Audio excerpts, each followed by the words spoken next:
ou encore la fête des travailleurs, les syndicats arrivent de moins en moins à mobiliser donc à la population. D'où cette interrogation. Qu'est-ce que le 1er mai aujourd'hui face à la perte de vitesse des syndicats? On en parle avec notre invité ce soir. Il s'agit de Thierry Nicolas, maître de conférence à l'Université de Guyane. Thierry Nicolas, bonsoir. Vous avez travaillé sur ce sujet lors d'un colloque en 2019. Alors, comment expliquer cette perte de vitesse des syndicats en matière de mobilisation de la population?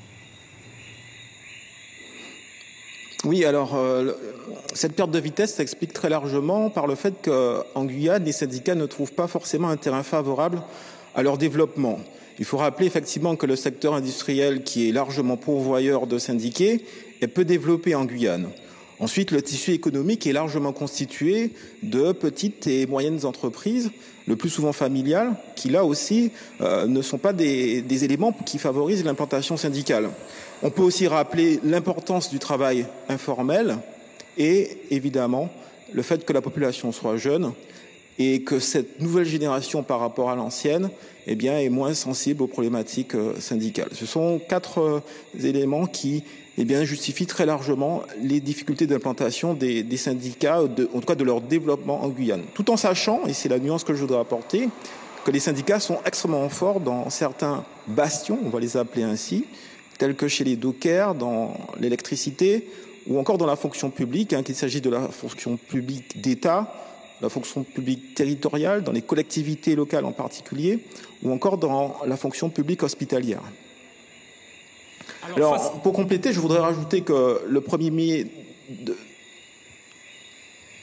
de manière traditionnelle, est un moment pour les syndicats d'agir autour de 2 axes. En premier lieu, de rappeler les grandes luttes des travailleurs, celles originelles qui ont constitué le 1er mai en France et aux États-Unis à la fin du XIXe siècle, mais aussi les conquêtes qui ont permis l'égalité sociale au cours de la seconde moitié du XXe siècle.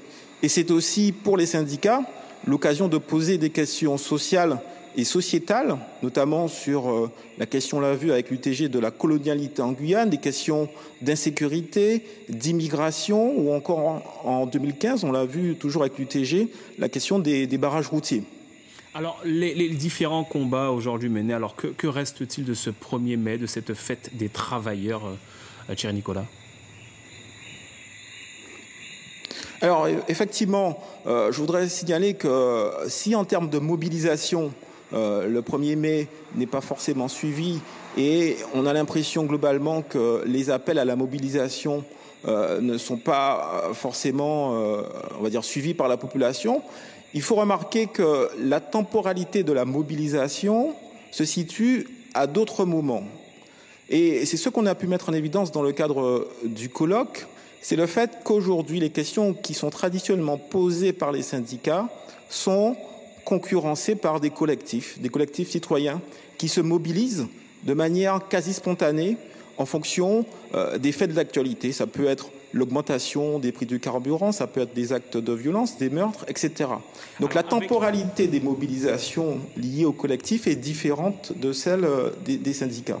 Alors Thierry Nicolas, avec les collectifs qui entrent dans la danse et qui prennent donc ces questions d'actualité, est-ce que les choses vont avancer plus vite et comment travailler ensemble avec à la fois les syndicats et les politiques? Effectivement, on remarque que globalement la population a une certaine méfiance vis-à-vis des syndicats et des hommes politiques. Et le discours qui est porté par les collectifs semble davantage séduire la population. Et on le voit dans l'ensemble des départements d'outre-mer depuis les années 2000. On l'a vu en Guadeloupe et en Martinique en 2009. On l'a vu en Guyane entre mars et avril 2017. On l'a vu à Mayotte en 2018. Et les Mahorais ont largement expliqué qu'ils se sont inspirés du mouvement guyanais. Et on l'a vu à La Réunion aussi avec le mouvement des Gilets jaunes qui était largement suivi. Donc effectivement, il y a une sorte de contestation vis-à-vis de certain nombre de corps établis et vis-à-vis des hommes politiques. Et ce sont les collectifs qui ont tendance effectivement à porter les questions sociales et sociétales bien souvent davantage que les syndicats.